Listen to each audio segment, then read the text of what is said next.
Yangi O'zbekistonning Yangi Bo'stonga aylantirilgan Mirzacho'l tumani haqidagi go'zal hikoyani boshlar ekanmiz.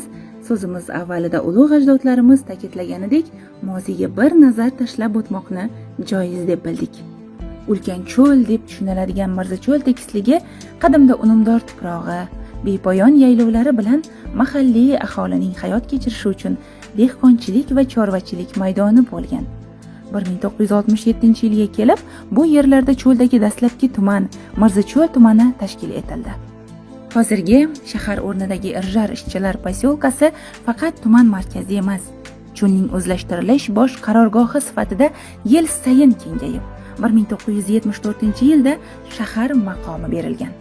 Cho'lda birinchi paydo bo'lgan shaharga nom berishda Mirzacho'lni o'zlashtirishning mamlakatda tutgan o'rnidan kelib chiqilib, kosmosni o'zlashtirishdan kam emas degan fikr ko'pchilikka ma'qul kelgan holda jahonning birinchi fazogiri Yuriy Alekseyevich Gagarin nomi berilgan hamda shahar markaziga fazogir sharafiga Gagarin haykali o'rnatilgan.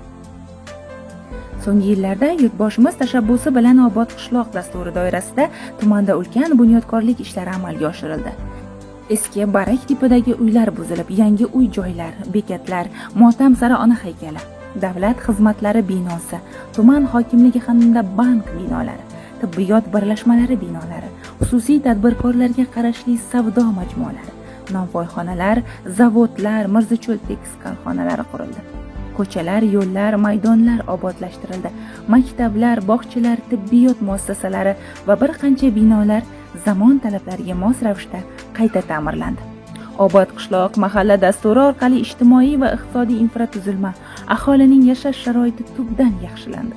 Tuman markazi obod go'shaga aylantirilib, shahar qiyofasi tamomila yangicha chiroy kasb etdi. Davlatimiz rahbari Shavkat Mirziyoyev 2019-yil 30-yanvar kuni Mirzacho'lga tashrifi davomida tumanda amalga oshirilgan ishlar bilan yaqindan tanishib chiqdi hamda Mirzacho'lda qilingan ishlar yaxshi tajriba namunasi bo'ldi deya ta'kidladi.